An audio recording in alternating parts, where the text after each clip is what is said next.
Hello, I'm Satu, and this video is about interpreting instructions. When you write an essay at university, you need to clarify to yourself from the start what is expected of your text. Your teacher has most likely given you instructions that explain what you're expected to do and what criteria the finished product should meet. These instructions are referred to as essay guidelines or style sheets in the academic world. The essay guidelines usually also inform you of what type of essay you're expected to write. Should you only describe something, for example, or should you try to persuade your reader of a particular point of view?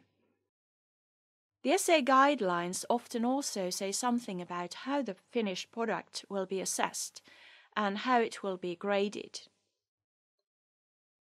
Making sure that you understand the essay guidelines and that you follow them carefully can help you reach a better result. In fact, many students who fail their undergraduate writing courses do so because they haven't read the instructions or they haven't fully understood them, and they end up writing an essay that may still be a good essay, but it just isn't the kind of essay they were expected to write.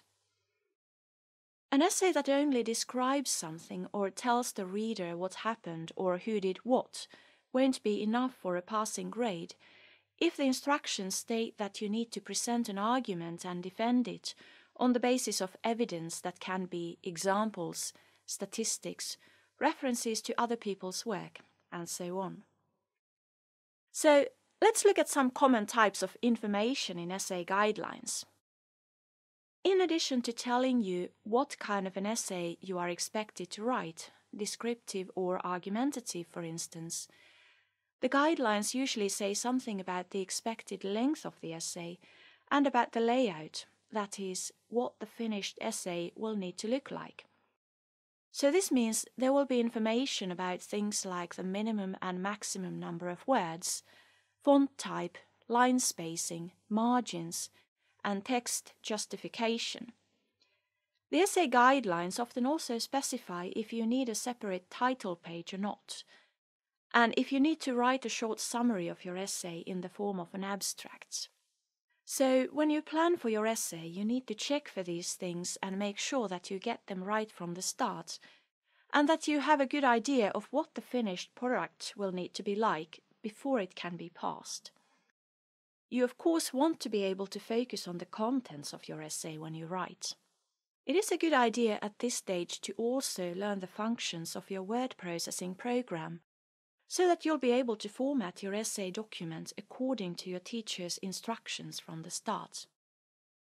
That way, you needn't come back and fix things like type font and indentation and margins later on when you edit and proofread your text. This will save you a lot of time at the end of the essay process. This may seem like a small thing, but it's actually not at all uncommon that students who haven't written a lot of essays before are unfamiliar with how their word processing program works. We've seen a number of times how, instead of the tabulator key, a student has used a space bar to indent their text. This may look fine in their own computer screen, but when someone else opens the document, the indentations look totally messed up. Fixing this manually at the end of the essay process takes a lot of time, and it will also make you very stressed, because at that stage there are so many other things that also need to be taken care of. And did you know, by the way, that there are a few issues that non-native writers of English need to be extra careful with when fixing the formatting of their essay document?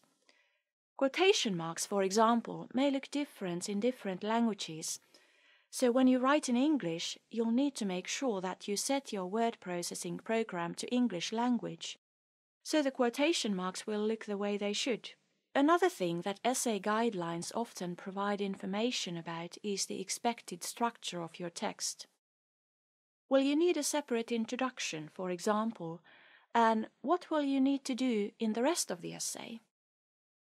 There may be also instructions about text levels and headings, for example, if the text should be divided into paragraphs or if there should be separate sections and perhaps also subsections, and what these paragraphs, sections and subsections are expected to do and what they should look like. Should they have headings? Should they be numbered? Should you leave a blank line between them? And should you or shouldn't you indent the first line of each new paragraph, section or subsection? As academic writing always draws on previous work, you will usually need to make references to previous work that is of relevance in your essay. The essay guidelines will usually tell you what reference style, for example APA or MLA, you are expected to use, and where you can find more information about this particular reference style. Just like with layout, you can save a lot of time later on by getting this right from the start, so you should really try to make sure that you understand the instructions and that you have access to the resources recommended by your teacher. Before we stop, I'd like to stress that the types of guidelines that I've talked about here, essay type, layout, text structure and referencing style, differ between disciplines, and that it's important that you find out what requirements your own department has and what rules apply to each specific writing assignment that you get from your teachers. You also need to make sure that you understand the terminology used in the essay guidelines. In other words, what terms like indentation or flush left or full justification actually mean. You should always look up the meanings of words and concepts that you don't understand in a dictionary, so you can be sure that you follow the guidelines and don't make unnecessary mistakes.